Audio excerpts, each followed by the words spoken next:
புருஷன் 2 வருஷமா மாதம்பட்டி ரங்கராஜ் என்னை கல்யாணம் பண்ணி வாழ்ந்தாரு.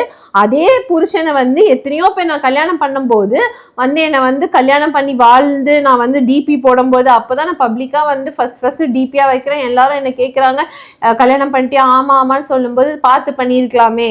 He's an womaniser. இதே உமனைசர் யார் கொடுத்தா? யூடியூப்ல ஒரு ஆள் பேசினாரா? மாதம்பட்டி ரங்கராஜுக்கு இது புதுசு கிடையாது, இது 7ஆவதோ 8ஆவதோ ஜாய் கிறிஸ்டல்டா. நான் பேசல, வேற யாரோ தானே பேசினாங்க, பப்ளிக்கா பேசினாங்கல்ல. அப்ப நான் உனக்காக தானே சப்போர்ட் பண்ணேன். எத்தனையோ பேர் என்கிட்ட வந்து அவரை பத்தி பேசினாங்களே.